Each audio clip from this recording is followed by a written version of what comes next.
참 우리 청년부 예배에는 감동이 있어요. 아침 여기에 나와서 찬양을 하는데 그냥 가슴이 울컥울컥 하더라고요. 여러분도 비슷한 마음이시죠? 감동이 있으시죠? 특히 그 마지막 두 번째 곡, 마지막에서 두 번째 했던 그 곡 주의 자녀로 살아간다는 것은 그거 찬양하는데, 이야, 진짜 우리 청년들 불 가운데로 지나가는 것 같고, 또 바다 위를 행하는 것 같은, 정말 폭풍과도 같은 세상 속에서 주님의 길들, 주님의 자녀의 삶을 산다는 게 참 그렇다라는 그런 마음들이 들면서, 저도 지나왔던 삶에 이게 굴곡들을 이렇게 돌아보면 진짜 물 가운데, 바다 가운데 지나는 것 같고 불 가운데 지나는 것 같은 그런 시간들을 주님과 같이 왔기 때문에 올 수 있었다라는 그런 마음의 감동이 일어나더라고요. 여러분들도 이 시기가 만만치는 않지만 세상이 원래 호락호락하지 않았고요. 세상은 언제나 거칠었고 늘 파도가 치고 불이 타오르는 그러한 밀림 같고 정글 같은 세상이었는데, 그런 이 와중에도 여러분들 주님 손 꼭 붙들고 이 험난한 세상을 은혜 중에 잘 이겨가는 우리 이룸 청년들, 그리고 주님의 권속들이 다 되시기를 축복합니다. 이렇게 감동과 은혜를 예배로 인도해 주신 우리 포이에마, 우리 찬양단, 다시 한번 따뜻한 격려의 박수로 너무 감동해요. 네, 감사해요. 정말 애를 많이 씁니다. 오늘 말씀을 우리가 이제 읽었는데, 엘리야의 기도 속에서 뭐가 내리는 거예요? 비가 내리는 거죠? 큰 비가 쏟아지는 겁니다.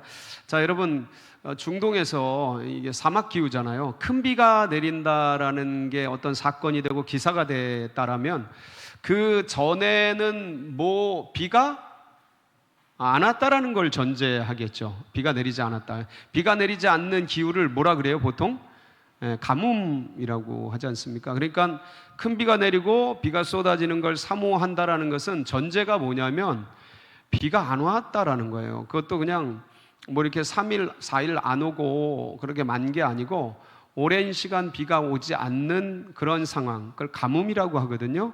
가뭄이 이 중동 지역에, 특히 아합이 다스리는 이스라엘 지역에 있었다라는 것을 전제하는 것이죠. 그러니까 그런 가뭄이 든 나라, 가뭄이 든 백성들, 가뭄이 든 이스라엘에 엘리야를 통해서 큰 비가 내리게 되는 것을 우리는 말씀을 통해 이제 살펴본 거거든요.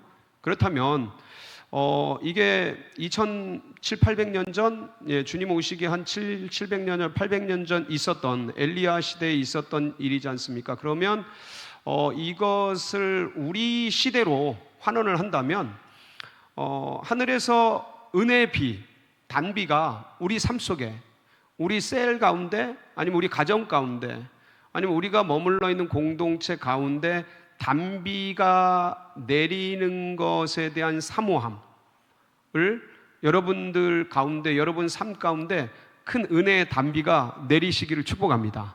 자, 그런데 중요한 것은, 그렇다면 큰 비가 내린다, 단비가 내린다라는 것은 그 전에 가뭄이 있다라는 것을 전제한다 그랬잖아요. 혹시 우리가 이제 청년의 시대를 살아가면서 안 그랬으면 좋겠지만, 그런데 나름대로 삶에 가뭄이 든 그러한 영역들이나 상황들이 있을 수 있거든요. 우리의 삶 속에서 어떤 분들은 재정에 가뭄이 들어서 힘겨워 하시는 분들도 계실 수 있어요. 또 어떤 분들은 관계적인 가뭄을 어려움이라고 이해하면 쉽겠죠. 관계적인 가뭄, 관계적인 고민, 관계적인 어려움, 이렇게 해서 내가 희한하게 사람들과 관계가 막히고 이게 가뭄이 든 것 같은 그러한 영역이 있을 수 있는 거죠. 어떤 분들은 재정에 대해서, 관계에 대해서, 어떤 분들은, 청년들은 그렇지 않겠지만 그래도 어느 경우에는 건강에 가뭄이 드는 청년들, 주님의 권속들이 있을 수 있는 거죠. 그래서 재정이나 대표적으로 제가 말씀을 드리는 거예요. 재정이나 관계나 건강이나, 아니면 어떤 존재의 이유, 내가 존재에 대한 어떤 정체성, 어떤 존재에 대한 이유, 미래에 대한 어떤 것들 속에 가뭄이 들 수 있어요. 이렇게 뭐 아무도 모르게 이렇게 있지만, 주님의 존재에 이렇게 있지만, 이게 내 정체성이 막 흔들리는, 그리고 삶의 이유가 막연하고 좀 답답할 수 있는, 왜 사는지, 그냥 살긴 사는데 그럼 미래에 대한 어떤 전망, 미래에 대한 어떤 비전, 이런 것이 명확하지 않고 불투명한, 그러니까 가뭄이 찾아와서 살길 사는데 기쁨도 없고 비전도 이렇게 느껴지지 않고 그렇게 그냥 살아갈 수, 우리 청년들이 그러면 안 되지만 근데 인생이라는 게 참 내 맘 같지 않고, 그래서 그런 것들이 우리 인생 가운데, 개인의 인생 가운데, 어쩔 때는 가정 가운데, 우리 부모님 아니면 뭐 그 형제 간에 아니면 어떤 캠퍼스나 직장이나 이런 데에서 동료들 사이에, 아니면 살아가는 삶 존재 자체에 그런 가뭄들이 올 수 있다 없다? 올 수 있는 거죠. 네. 그래서 이런 인생길에 크리스찬들에게도 올 수 있다 없다? 분명히 올 수 있어요. 네, 누구나 찾아와요. 그래서 그런 가뭄이 든 영역 가운데 오늘 말씀처럼 여러분 진짜 은혜의 단비가, 조각구름이라 그러잖아요.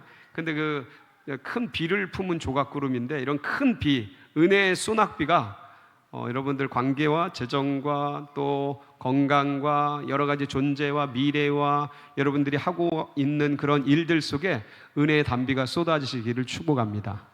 자, 그러면 오늘 말씀은 이제 어떻게 그러한 가뭄 가운데 단비가 내리게 할 수 있을까에 대한 어떤 해안들, 지혜들을 이 엘리야를 통해서 우리에게 선사해 주는 그런 말씀이에요. 그래서 그거를 여러분들 아마 굉장히 그런 부분들에 대해서 사모하는 그런 청년들, 이름 청년들, 주의 권속들이 있을 거예요. 그래서 그걸 같이 나누고, 그 부분을 같이 나누고, 어떻게 하면 되는지에 대해서 단비가 내릴 수 있는지를 같이 나누고, 그 다음에 사실은 제가 오늘을 꼭 이렇게 기다린 이유가 있어요. 우리 10월 첫째 주 청년들 만나지. 그래서 이제 올라온 이유가 있는데, 그것은 우리가 처해져 있는, 지금 이룬 청년들이 처해져 있는 어떤 역사적인, 교회사적인 위치, 그런 거에 대해서 좀 같이 후반부에 좀 나누고 싶어요.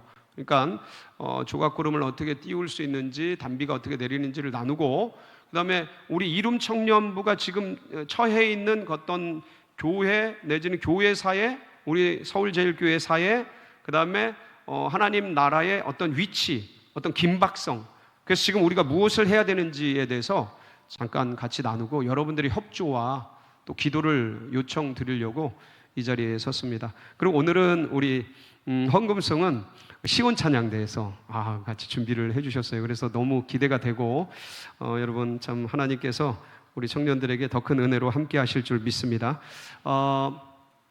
야고보서 5장 17절에 보면, 거기에 아합 왕 때 이스라엘에 비가 내리지 않았던 기간이 표시되어 있어요. 얼마나 비가 안 왔냐에 대해서 야고보서 5장 17절은 이렇게 얘기를 하고 있거든요. 한번 보실까요? 자막을 이렇게 시작.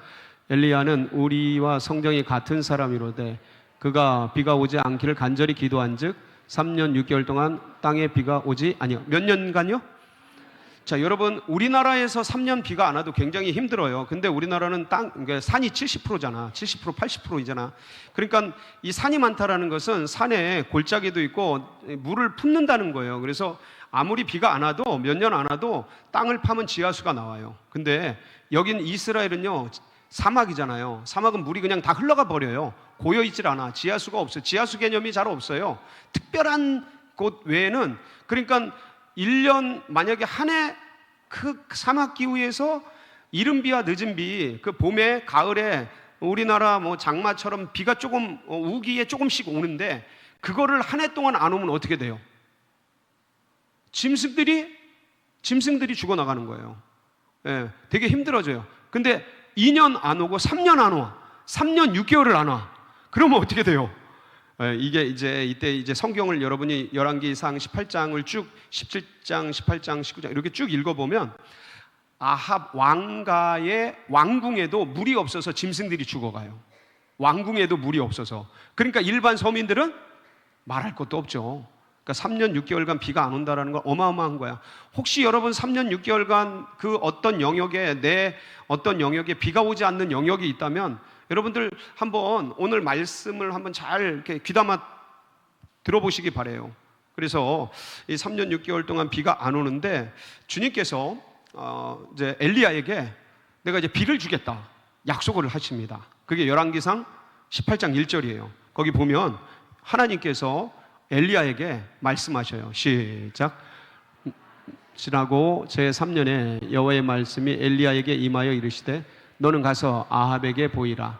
내가 비를 지면에 내리리라. 그렇죠? 아합에게 보여서 이제 비가 내릴 거라고 얘기를 해라라는 말씀입니다. 자, 그러면 보세요. 엘리야가 아합을 찾아가면 되잖아요. 그렇죠? 그리고 엘리야가 아합에게 뭐가 오리라고 말씀을 선포하면 돼요. 비가 오면 되리라고 말씀을 선포하면 되잖아요. 근데 그게 오늘 우리가 읽은 말씀이에요. 자, 그런데 중요한 건 엘리야가 아합에게 비가 오리라는 하나님의 말씀을 선포하기 전에 뭐가 있냐면 갈멜산에서 850대 바알 선지자, 아세라 선지자 850명과 영적 대결을 하는 장면이 있어요. 유명한 하늘에서 불이 내리는 장면, 여러분 기억나세요? 예, 기억나시는군요. 그래도 화이팅. 그래서 하늘에서 불이 내리는, 우리가 읽은 이 본문 앞에 나와요. 앞에 나오는데 그러니까 분명히 하나님 비가 내리는다 그랬잖아요. 비를 주리라. 엘리야가 들었어. 아합에게 가서 비가 내리리라. 그리고 하나님 비를 주십시오. 그러면 되거든. 근데 그 사이에 뭐가 있냐면 갈멜산에서 바알 선지자, 아세라 선지자와 850대 1의 영적 전쟁을 벌여요. 이게 어떤 영적 전쟁이냐면 바알 선지자, 아세라 선지자는 아합 왕에게 속한 이방신을 섬기는 그런 어떤 제사장들이에요. 근데 이방신 바알과 아세라를 섬기는 그 제사장 850명을 갈멜산에 모이게 하고, 그 다음에 엘리야가 혈혈단신으로 적진이죠. 왜냐하면 아합이 잡아서 죽이려고 그러거든. 지금 비가 안 내리게 하는 이 엘리야를 죽이려고 찾아다녔어요. 근데 그걸 알고 있어요, 엘리야도. 그러니까 적진이죠. 적진에 왕과 군사들이 모여있고 바알 선지자 아세라 850명이 있는 그곳에 쳐들어간다? 들어가요. 홀로. 예, 혈혈단신으로. 그래서 자, 어떤 제안을 하냐면 백성들이 쫙 보고 있으니까 하늘에서 불을 내리는 신, 그분이 진짜 하나님이다. 너희들 850명 기도해라. 나도 기도할 테니까 먼저 불을 내리는 신이 진짜 신이다 하고 영적 대결을 해요. 와, 이거 대단한 거예요. 뭘 걸고 하는 거야? 목숨을 걸고 하는 거죠. 목을 걸고 하는 거예요. 이게 전부 우화가 아니에요. 소설이 아니고 진짜 실화야. 실화.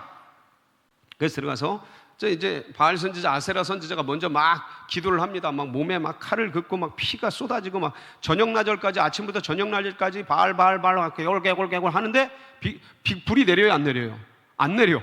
그래서 네 바알이 낮잠 자나 보다. 야, 빨리 좀 더 세게 하라 막 그러면서 옆에서 엘리야가 이렇게 놀리기도 하는데, 이제 저녁이 돼서 엘리야가 딱 기도합니다. 엘리야는 어떻게 하냐면 물을 4바켓을 쫙 갖다가 그냥 그 제단에 이렇게 제사 이렇게 지내려고 제단을 쌓았는데 거기다 막 물을 부어요. 물이 흥건하게 돼. 그러니까 이거는 그냥 이 어떤 세상의 불로 붙이면 안 붙는 거야.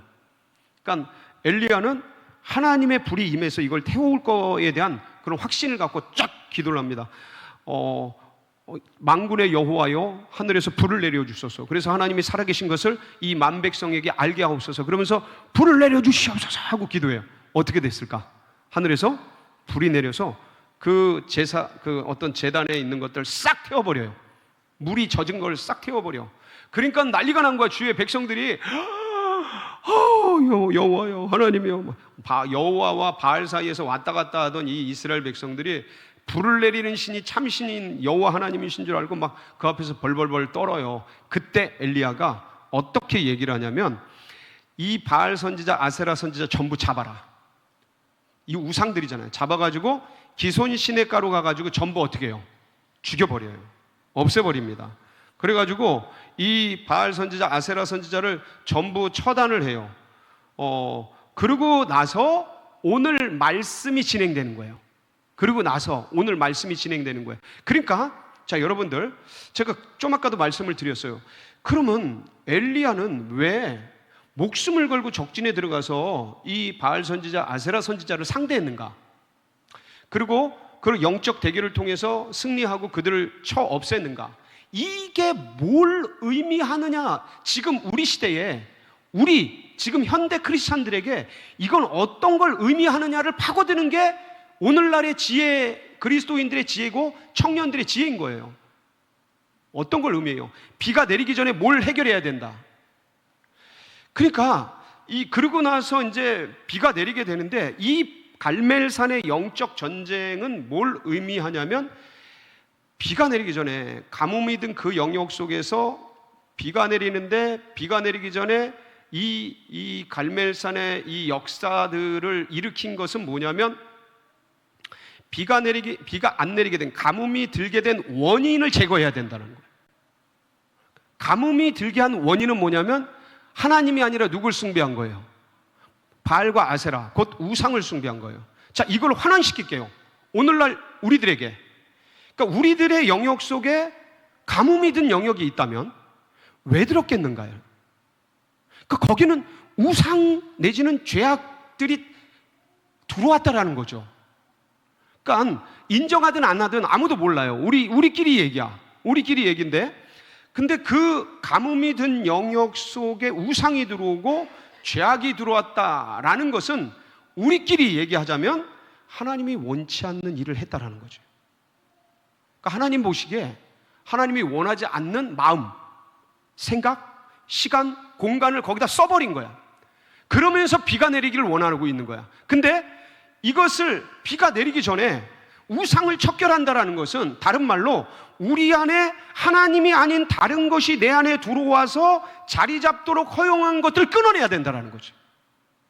정리하지 않으면 아무리 비가 오도록 기도해도 우리 안에 그게 이미 들어왔는데, 우리가 우상 숭배하고 그럴 사람들은 아니잖아요. 막말로 뭐 바알 선지자, 아세라 선지자를 섬기고 불교를 섬기고 이슬람을 섬길 사람들은 아니잖아요. 그거를 오늘날로 환원한다면, 우리끼리 언어로 한다면 하나님이 원치 않는 그것을 내가 지금 하고 있다라는 거죠.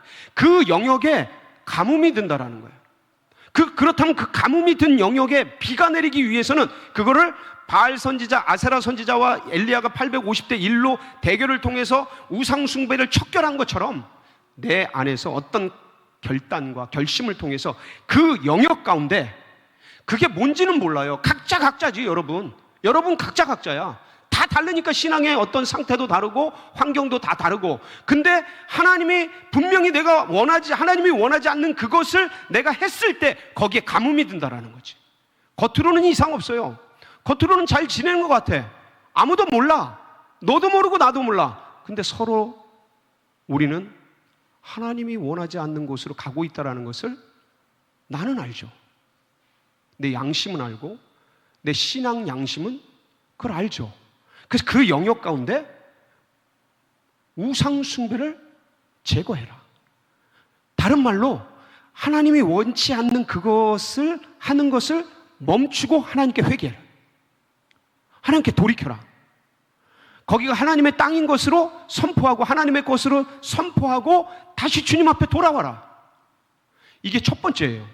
그거 하지 않으면 아무리 예배드려도, 아무리 기도해도, 기도하고 예배드리면 그걸 해결하라고 말씀하시죠. 이렇게 종을 통해서, 아니면 성경을 통해서, 아니면 어떤 삶의 어떤 역사를 통해서, 야, 네가 지금 기도하고 예배드리고 말씀 보고 열심히 하는데 너 그 죄악을 계속 행하면서 지금 그거 하고 있는데 그건 바알과 아세라를 하나님과 같이 섬기는 거랑 똑같아. 그러니까 그 영역을 해결해! 라고 주님이 누군가를 통해서, 사건을 통해서 말씀하시지요. 전 이 시간이 그런 시간이라고 믿고요. 그래서 여러분들께서 내가 그리스도를 섬기고 예수 그리스도를 따라가는데 내 삶이 자꾸 왜 이러지? 왜 이렇게 기쁨과 은혜와 능력이 없고 그냥 몸이 건조하고 답답하고 비전과 꿈과 소망 대신에 뭔가 내 안에 우울하고 뭘 해도 기쁨이 없고 이게 좀 그렇지? 라고 한다면 거기 가뭄이 임한 거거든요. 가뭄이 임했다라는 것은 내가 주님이 원하지 않는 것을 하고 있다라는 거예요. 거기에 젖어들었다라는 거예요. 그렇다면 그거를 결자해지 하라는 거죠. 해결을 해라. 싸워라. 왜 죄를 그냥 두고만 보냐? 피 흘리기까지 싸워줘라. 거기를 없애라. 끊어내라. 바알 선지자, 아세라 선지자를 다 쳐 죽이거든요. 거기 말씀을 보면 열왕기상 18장 37절로 40절에 한번 띄워주실래요? 거기 보면 말씀이 있어요. 시작. 여호와여 내게 응답하소서. 내게 응답하옵소서. 이 백성에게 주 여호와는 하나님이신 것과 주는 그들의 마음을 돌이키심을 알게 하옵소서 하며 이에 여호와의 불이 내려서 번제물과 나무와 들과 흙을 태우고 또 도랑의 물을 핥은지라 모든 백성이 보고 엎드려 말하되 여호와 그는 하나님이시로다 여호와 그는 하나님이시로다 하니 엘리야가 그들에게 이르되 바알의 선지자를 잡아 그들 중 하나도 도망하지 못하게 하라 하매 곧 잡은지라 엘리야가 그들을 기손 시내로 내려가 거기서 뭐예요? 내 우상 숭배, 그러니까 하나님이 원하지 않는 것을 하려는 나의 욕구를 죽이라는 거죠. 나의 욕망을 끊어내라는 거죠. 그거는 뭔지 몰라요. 다 다르니까 어떤 사람에게는 그게 게임일 수 있어요. 나는 알아. 어떤 사람은 게임이 뭐 이렇게 어느 정도 다 하지만 이게 나에게 죄가 안 되는 것일 수는 있는데 어떤 분들은 이거 너무 내가 많이 하는데 하고 내 마음의 양심에 신앙 양심에도 걸리고 내 양심에도 걸리는 그런 분들이 계셔요. 그럼 그걸 멈춰야 되는데 이 죄의 관성이 있어요. 이 게임의 중독의 관성이 있어. 그러니까 나도 모르게 계속하는 거야. 그거 죄죠. 싸워야지. 끊어내야지. 어떤 분들은 성적으로 거기에 매여달려. 그러니까 글쎄 어느 정도까지는 크리스찬 안에서도 성적인 그런 부분들이 어떤 통용되는 그런 부분이 있겠죠. 근데 그걸 넘어서서 주님이 원하지 않는 것을 자꾸 내가 추구하는 게 있어. 그럼 쾌락적으로 추구하는 거야. 향락과 일락을 추구하는 거야. 근데 그걸 내가 알아. 내 양심이 이거는 아닌데 나도 모르게 그게 얽혀진 이 관계 속에서 얽혀진 것들이 딸려가고 있는 거야. 그럼 내 양심이 자꾸 마비되면서 답답해지면서 쾌락은 추구하는데 양심은 답답해지는 가뭄이 드는 영역이 있다니까. 다 각자 다르죠. 근데 그 영역을 그냥 냅두면 계속 말려가는 거죠. 계속 가뭄이 드는 거지. 예배 드리는데도 가뭄이야. 교회 나오는데도 가뭄이야. 그냥 뭘 하는데 답답해. 그러니까 그 영역에 대해서 주님이 말씀하시면 그 영역을 해결해야 된다는 거죠. 그 문제를 풀어야 되죠. 그러니까 주님이 원하시는 곳으로 해결을 하고 돌아와야 한다라는 것이죠. 재정적인 부분도 대출하고 빚내고 내가 과도하게 어느 정도 자본주의 사회에서 어느 정도 내가 수입에 허용되는 범위 내에서는 있을 수도 있죠. 어떻게 완벽하게 빚 안 지고 내 자본으로 살아갈 사람이 이 세상에서 몇 명이나 돼요. 어느 정도는 있지만 내 욕심을 채우기 위해서 과도하게 빚을 지거나 채무를 지거나 뭔가를 할 때 이게 나를 짓누르는 게죠. 여러분 이 빚에 한번 눌리기 시작하면 저도 눌려본 경험이 있어서 아주 그냥 죽어나요. 뭘 청년들이 그렇게까지는 할 리가 없겠지만 근데 혹시 지금 예를 드는 거예요. 그러니까 어떤 관계든 어떤 영역이든 남녀 사이든 이런 영역 속에서 그러니까 하나님이 원치 않는 영역 속으로 나도 모르게 향락과 일락과 어떤 쾌락이나 아니면 상대방이 원하는 나도 별론데 원하는 그것들을 이루어주기 위해서 이렇게 해나가는 하나님이 원하시는 길을 가야 되는데 상황과 환경과 사람이 원하는 길을 내 감정이 원하는 길을 갈 때 거기에 도래하는 가뭄이 있다. 근데 이걸 계속 지으면서 우린 예배 나와서 기도하면서 말씀 보면서 묵상하면서 하나님 단비를 내려주세요.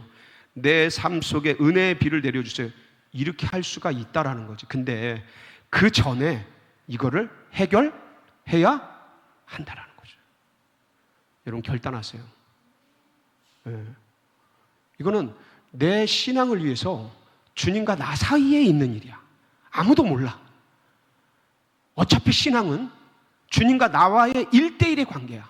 누구도 대신해 줄 수 없어요. 부모도, 형제 자매도, 자식들도 대신해 줄 수가 없어요. 그래서 그 영역 속에서 결자 해지를 하고, 그 다음에 이제 이게 첫 번째 조건이에요. 자, 그 다음에 여러분 이제 엘리야가요, 그 갈멜산에서 이제 우상 숭배를 다 제거하고 나서 아합에게 나갑니다. 아합에게 나가서 뭐라고 말하냐면, 왕이요, 주님께서 비를 내리실 겁니다 하고 선포를 해요. 자, 그런 다음에 말만 하지 않고 뭐를 하냐면, 이 엘리야도 갈멜산 꼭대기로 올라가서 거기서 기도를 해요. 어떤 기도를 해요? 그 유명한 기도예요. 머리를 어디 사이에 넣어요? 무릎 사이에 넣어요. 여러분, 이거 제가 우리 어른 예배 때도 이거 얘기했는데, 오늘 본문 42절이거든요 42절 한번 볼게요. 네, 한번 볼게요. 시작. 아합이 먹고 마시러 엘리야가 갈멜산 꼭대기로 올라가서 땅에 꿇어 엎드려 그의 얼굴을 무릎 사이에 넣고. 자, 이제 됐죠? 얼굴을 무릎 사이에 넣고 기도하는 거예요. 자, 갈멜산 정상 꼭대기에는 그게 이제 거기 지중해를 바라보는 산이거든요. 제가 이제 가봤는데 지중해가 보여요. 그냥 바다가 보여. 근데 그 산 꼭대기에서 머리를 넣고 기도하는데, 자, 그 산 꼭대기는 푸른 풀밭이다. 아니면 이렇게 뭐 이렇게 편안하고 부드러운 어떤 잔디가 깔려 있다. 그럴까요, 혹시? 아니에요. 전부 돌산이에요. 이 갈멜산은 전부 돌산이에요. 자, 돌산이 정상에 올라갔어. 2800년 전, 2700년 전 정상에 올라갔어. 근데 갈멜산에 완전 돌들이야. 근데 거기 뭘 꿇어요? 여러분, 지금 이렇게 잘 골라진 이 바닥에서 무릎 꿇어 보세요. 여기서 10분 이상 견딜 수 있는 사람이 몇 명 없을 겁니다. 굉장히 아파요. 아파요. 이거 딱딱해요. 자, 근데 돌 위에 무릎을 꿇어 보세요. 이게 남의 일이니까 쉽게 보이지 쉬운 게 아니야. 그러니까 굉장히 고통스러워요. 무릎을 꿇고 돌 위에 있다라는 거는 굉장히 아픈 일이에요. 근데 몇 번이나 기도를 해요? 여러분, 7번씩 기도하잖아. 7번 사환을 시켜서 저 바다 쪽에 가서 한번 살펴봐라. 그러면서 7번을 기도해요. 근데 저는 뭘 얘기를 하고 싶으냐면, 아합에게 엘리야가 먹고 마시러 올라가소서, 산 위에 올라가소서, 큰 비의 소식이 있나이다. 딱 그러고 말로 하고 만 게 아니라, 엘리야는 본인이 직접 행동을 한다는 거죠. 그러니까 하나님이 약속하셨어요. 비를 주시겠다고. 여러분 가운데 하나님께서 행복한 삶을 주실 줄 믿습니다. 자, 이게 약속이에요. 근데 그 약속들은 누구에게나 다 똑같아. 근데 그 약속이 성취되는 건 다르다는 거야. 여러분, 마태복음 7장 7절에 구하라, 구하는 자마다 구하라, 그러면 구하는 자가 구하라, 그러면 너희에게 주실 것이요, 찾으라, 그럼 너희에게 찾을 것이요, 두드리라, 그럼 너희에게 열릴 것이니라. 근데 이게 7장 7절인데 8절 가면 구하는 이마다 얻을 것이요. 자, 구하는 이는 단수예요. 구하라, 너희에게 너희가 얻을 것이요. 여기는 복수야. 그러니까 무슨 말이냐면, 하나님께서 주신 것은 모두에게 주신다는 거야. 인류에게 구원을 주신다고, 모든 인류에게. 근데 그 구원이 성취되는 건 영접하는 자예요. 똑같아. 구하는 모든 사람들에게 주시는데 누구에게 주시냐면, 정작 이 말씀은 모두에게 다 주시는 건데, 구하는 자, 이건 단수예요. 여러분, 성경을 한번 보세요. 영어 성경을 보세요. 단수로 돼 있어요. 구하는 자가 누리는 거예요. 무슨 말씀이냐? 하나님이 비를 주시겠다 약속하셨어. 모두에게 한 약속이에요. 근데 그 비를 누리게 하는 사람은 구하는 자라는 거예요. 여러분, 구하세요. 그러니까 내 안에 어떤 주님이 원치 않는 우상 이런 것들 제거하고 주님 앞에 회개하고, 이건 지금 제거한다라는 건 주님 앞에 회개하고 용서를 빌고 결단하고 결심하고 이제 다시는 그런 죄를 범치 않겠다고 주님 앞에 약속을 하는 거죠. 그리고 뭐 해요? 구하는 거예요. 뭘 구해요? 비를 구하세요. 이 가뭄 가운데 가뭄을 해결할 하나님의 은혜의 단비를 내려 주시옵소서. 몇 번까지 구해요? 사환이 몇 번까지 가요? 여러분, 구한다고 다 되는 게 아니에요. 한 번 하는데 안 되잖아.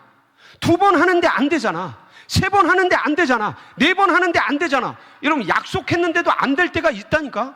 언제까지 구하는 거예요? 될 때까지. 그게 7이에요. 7은 성경에서 완전수거든요. 이루어질 때까지, 완전히 찰 때까지, 그때까지 기도하는 거야. 간구하는 거야. 뭘 믿고? 주님이 비를 주실 줄 믿고, 뭘 붙들고? 하나님의 말씀을 붙들고. 여러분, 그렇게 하세요. 반드시 성취됩니다. 여러분, 하나님은 살아계셔요. 살아계신 하나님이 이걸 믿고 붙들고 씨름하는 주의 백성들 가운데 역사를 이루어 주십니다. 예외 없이 성취됩니다. 이것을 붙들고 나아가시길 바랍니다. 제가 오늘 이 엘리야의 조각구름을 통해서 여러분들에게 말씀드리고 싶은 부분은, 앞부분은 이거고요. 뒷부분은 뭐냐면, 이제 엘리야의 조각구름이 저 지중에서부터 7번째 떴잖아요. 작은 손바닥만한 거거든요. 이걸 조각구름이라 그래. 떠니까 엘리야가 뭐라 그래요? 사원에게 이제 아합에게 가가지고 비에 막히지 않도록 채비를 하고 내려가라. 큰 비에 막히지 않게 채비를 하고 내려가라. 마차를 타고 내려가라. 이런 소리거든요. 그러면서 이제 비가 쏟아져요. 여러분, 저희 교회에 어떤 일이 있냐면, 제가 부임했을 때 2011년도에 저는 청년 사역을 하고 와서 20년간 청년 사역을 했어요. 그리고 부임을 했는데, 그러니까 애착이 있으니까 청년부를 그때 잠시 사역자가 오기 전에 제가 맡아서 했을 때예요. 근데 그때 약속 같이 청년들하고 돈을 걷어서 했던 게 뭐냐면, 와보니까 놀이시설이 없는 거야. 우리 청년들은 놀아야 되고 먹어야 되고 같이 즐겨야 되는데 그런 장소가 아무것도 없는 거야. 그래서 처음 그때 시도했던 게 뭐냐면, 교육관 옥상에 풋살장 만들려고 같이 계획을 했어요. 혹시 기억나시는 분? 손 역시 몇 명 있어. 그렇죠? 살아남은 생존자들이 몇 명 있어. 그때 벌써 그게 14년 전이에요. 14년 전에 그 일들을 했어요. 근데 옥상에 그 어떤 건물 구조를 짓는 그거를 구청에 허가를 맡아야 되더라고. 근데 허가가 안 났어요. 그래서 돈도 다 걷고 뭐 해가지고 하려고 했었는데 안 되더라고. 그래서 그때 엄청 좀 실망을 하고 했는데, 저는 그 사건을, 그 기억을 아직도 가슴에 품고 있어요. 내가 반드시 청년들을 위해서 풀산장을 만들리라. 그래가지고 저 둔촌동에 둔촌동 저 성전이 지어지고, 거기에 이우천 장로님이 2천만 원을 이렇게 헌금하셔가지고 블랙하우스라고 큰 비닐하우스, 까만 비닐하우스 기억나시죠? 그걸 줬어요. 그리고 청년들을, 야, 이제 둔촌동 시대가 열리니까 청년들 선봉대로 먼저 들어가면 좋겠다 하고, 우리 딴에는 진짜 좋은 마음으로 청년들을 먼저 보냈어요. 근데 그때 이제 박살이 났지. 어떤 면에서는 청년들이 우리 교회에서 버림받았다라는 그런 뭐 어떤 마음들도 있었고, 진짜 동기는 그게 아닌데, 근데 결과적으로 그렇게 좀 청년들을 어렵게 했었어요. 제가 실수했던 거지. 판단 실수했는데, 진짜 순수한 동기로 그랬는데 열릴 것 같아가지고, 금방 열릴 것 같아가지고 먼저 청년들 가서 그걸 청년 성년 삼아서 지내면서, 블랙하우스 안에 뭘 설치했냐면, 여러분도 기억나시죠? 인공 잔디를 깔았어요. 그래가지고 거기서 셀 모임도 하고, 그 동그란 탁자도 사고, 그 다음에 거기서 풋살도 하고, 우리 청년들 비가 오든 눈이 오든 얼마든지 하라. 그리고 진짜 장로님 진짜 해서 하시죠 해가지고 그거를 진짜 거금을 들여서 했거든요. 근데 여러분도 아시다시피 이 서울은 다른 지역하고 달라서, 경기도랑 달라서 이 그린벨트 관리 감독이 엄청 세요. 누군가 신고를 한 것 같아. 그래가지고 늘 푸른 과에서 나와서 이거 빨리 다 원상복구 시켜라. 그리고 여기다 농지니까 농사를 지어라 해가지고, 유재용 장로님이 그때 거기에 뭐 상추인가 뭔가 막 심으려고, 여러분 증인들이 여기 다 있어. 그쵸? 애썼던 분 벌써 땀 흘렸네 그때. 그쵸? 땀 흘렸지. 뭐 그거 움직이니라.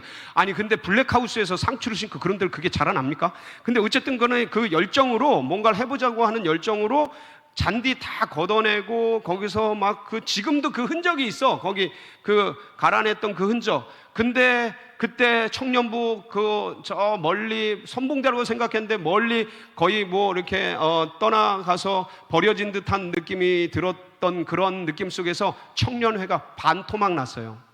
그때 반토막 났어요.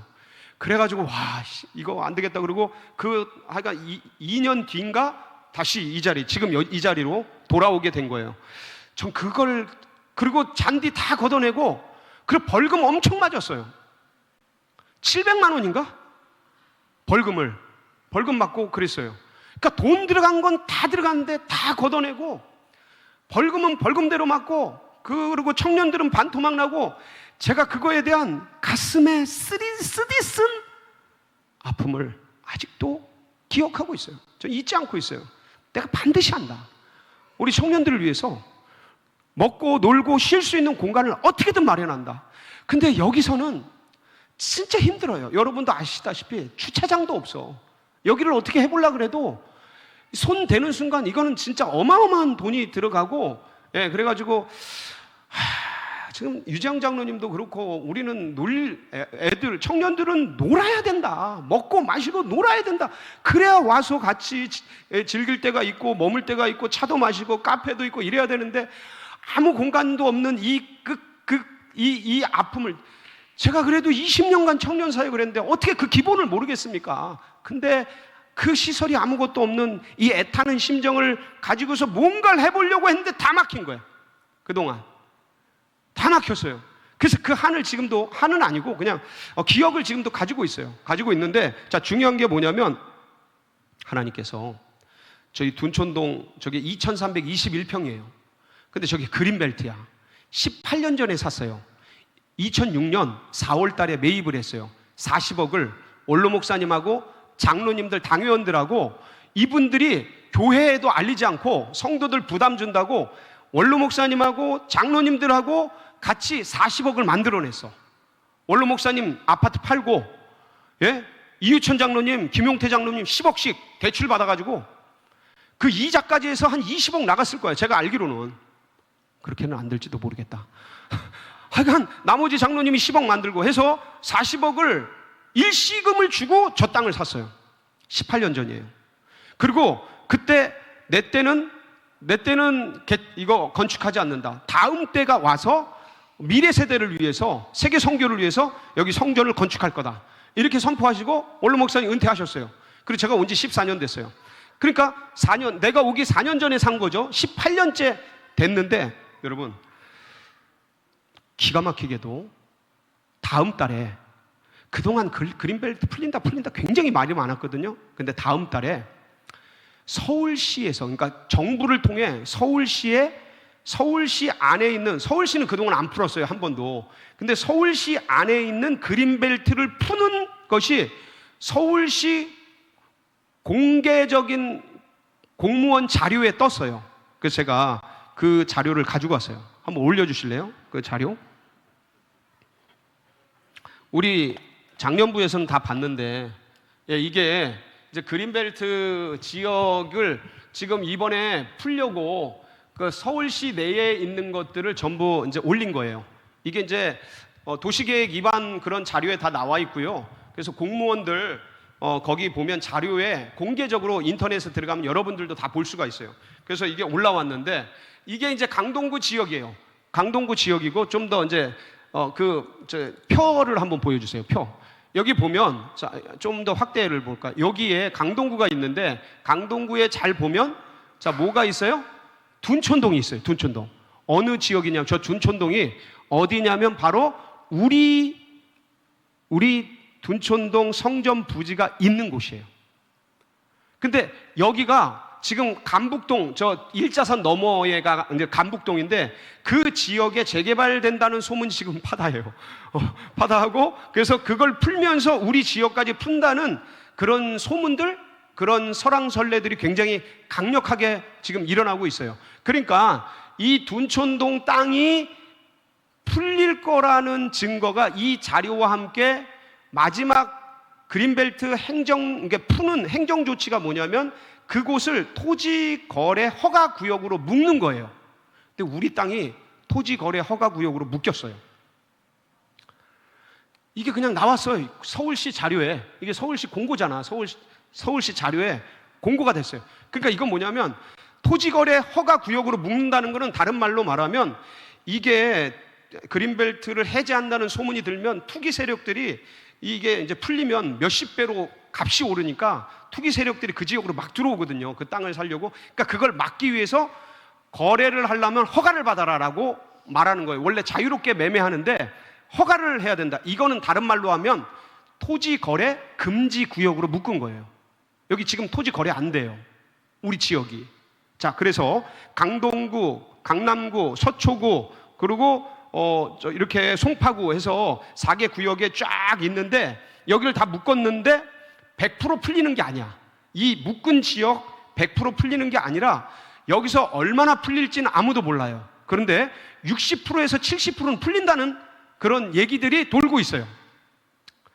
이 지역을 다 풀어서 지금 주택 공급을 해야 된다라는 그런 어떤 설들에 의해서 지금 이제 이게 일어나고 있는데, 제가 이 얘기를 왜 드리냐면 18년 동안 저희 2006년 4월에 사서 성도들의 피땀 흘린 눈물과 기도가 쌓이고 헌금이 쌓이고 그 지금까지 와서 이제 저 지역이 그린벨트에서 풀어지면 제가 우리 청년들에게 해주고 싶은 전 진짜 축구장 해주고 싶은데, 그래도 축구장까지는 안 되더라도 풀살장을 짓고 여러분들이 같이 먹고 저기 식당에서 지금 유재웅 장로님하고 그 팀원들이 뼈 빠지게 이거 커피 나눠주고 이러는데, 여러분들도 아실 거예요. 식당에서 그러는 게 여러분들 분위기가 안 난다라는 거. 지금 세상이 얼마나 진보해 있고 얼마나 발전해 있는데, 여러분 누구나 마시면 요새는 밥 한 그릇 먹고 커피 한 잔 하려고 좋은 데 가잖아요. 근데 우리가 그 시설까지는 아니더라도 어떻게든 좋은 시설을 좀 만들어주고 싶은데 저기가 열리면 할 수 있다는 거죠. 네. 근데 그게 11월 달이에요. 근데 11월 달에 자, 우리 땅 좀 보여주세요. 땅. 네. 이게 2321평이에요. 옛날에 찍은 사진인데 지금은 어떻게 됐냐면 이게 잘 안 보이죠? 이게 이제 삼거리예요. 이게 우리 땅이야. 그리고 여기 건물들이야. 우리 둔촌성전, 목사관 이렇게 있는 이게 우리 땅이에요. 2321평. 자, 그런데 지금 여기에 이제 풀릴 것과 더불어서 다음 장 넘어가고, 이게 둔촌 아파트예요. 지금 둔촌 아파트 4레온, 올림픽 파크 4레온, 예, 이게 12,040세대인가 그래. 몇 세대요? 12,040세대. 그러니까 12,000세대라고 할게요. 그럼 몇 명이 들어오는 거예요? 세대잖아. 12,000세대. 그러면 3명에서 4명만 잡아도 한 세대. 이게 중산층이 들어오거든요. 아마 2세대는 같이 들어올 거야. 한 집에 2세대는 같이 들어올 거라고요. 이거 기본적으로 15억 이상이거든요. 제일 싼 게 15억이에요. 지금 20억도 넘는다는 소리가 있어. 집 한 채. 아이고 미쳤어 세상이.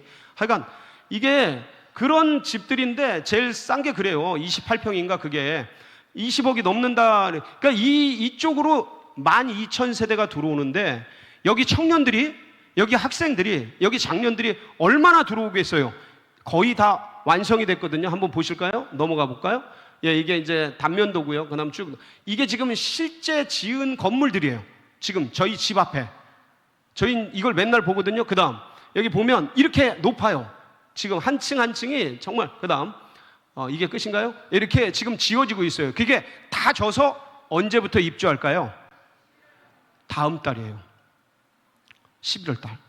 다음 달. 자, 근데 둔촌동 성전부지 그린벨트 해제도 11월 달. 둔촌 아파트 입주하는 것도 11월 달. 그리고 저희가 10월 9일 이번 주 수요일 날 체육대회로 모여요. 태영하라부터 작년에 노년에 이르기까지 다 모여. 제가 연초에 11월 10월 달 이때 계획을 해요. 내년도 걸. 이제 이번 달에 계획을 하죠. 당일 워크숍이 주일이에요. 다음 주 주일날. 그러니까 이때 구상을 해요. 내년도에는 뭘 해야겠다, 뭐 해야겠다. 그때 계획을 한 거예요. 1년 전에. 근데 이때는 이런 걸 생각해서 이날 체육대회를 하자 생각한 게 아니고 그냥 우리 코로나19 이후에 지금 몇 년 동안, 한 5년 동안 한 번도 못 모였는데 우리 장년들하고 우리 청소년들하고 아이들하고 다 같이 모일 수 있는 기회를 한번 가져보자. 코로나 이후에 처음으로 전 교인이 한번 모여서 같이 하는 그런 일들을 한 거예요. 그래서 한마음 체육대회를 계획하게 된 거죠. 근데 이런 놀라운 일들이 있게 될 줄은 몰랐고 하나님은 이것을 아시고 이때 10월 9일 날 전 교우들이 모여서 서로 기도하고, 이번엔 기도할 거예요. 다 같이 모여서 손잡고, 애기부터 손주 손자부터 다 할아버지 할머니까지 손을 잡고 전체가 팽 돌아서 같이 기도할 거예요. 역사적 현장이 될 거예요. 여러분들 청년들이 어떤 면에서는 교회에 좀 굳은 일, 정교인 모인다 그러면 스텝하고 뭐하고 힘든 일 다 해왔어요. 저도 알아요. 저도 좀 그게 너무 안타깝고 속이 타고 그런 마음이 있어요. 그런데 지금 현실 속에서 너무 우리 청년들에게 어떤 복지나 이런 것 대신에 조금 어려움을 주고 그런 걸 제가 알고 있어요. 근데 이번에는 여러분들 오셔서 형제들은 축구하고 노세요.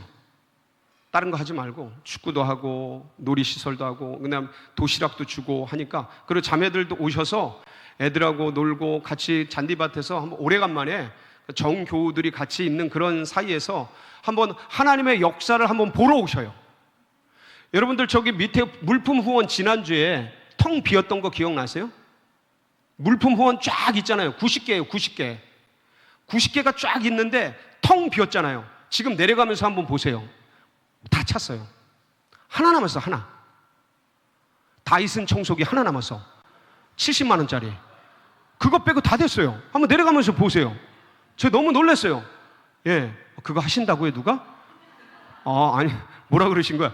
하여간 너무 놀랐어요. 그러니까 이게 뭐냐? 한 주 사이에 다 된 거야. 그리고 하여간 모든 놀거리, 먹을거리, 여러분 거기 그 미사 경정공원이요, 우리나라에서 진짜 놀이시설이 진짜 잘 된 곳이에요. 자전거도 있고 뭐 애인하고 타기도 하고 둘이 넷이 타기도 하고, 그리고 잔디밭 푸른 초원, 그리고 형제들이요, 청년들이요, 여러분 천연 잔디에서 축구할 수 있는 기회는 일평생 몇 번 안 돼요. 제가 45년 동안 공을 찼어요. 지금도 새벽기도 끝나고 공을 차는데, 근데 45년 공찬 가운데서 천연 잔디 구장에서 뛴 건 손가락에 꼽아요. 기회야, 기회. 우리 유재영 장로님이 착 판을 버렸단 말이야. 우리 장로는 당회에 올라와서 우리 당회원들 다 장로님들 있는 데서 저희 청년들 아침에 공 차도 되겠습니까? 그러니까 다들 예, 차세요. 아주 허락을. 그러니까 와서 놀아라. 그리고 하나님의 역사 속에서 이 되어가는 일들에 우리 청년들이, 저는 주도적으로 그것을 바라보면서 꿈을 꿨으면 좋겠어요.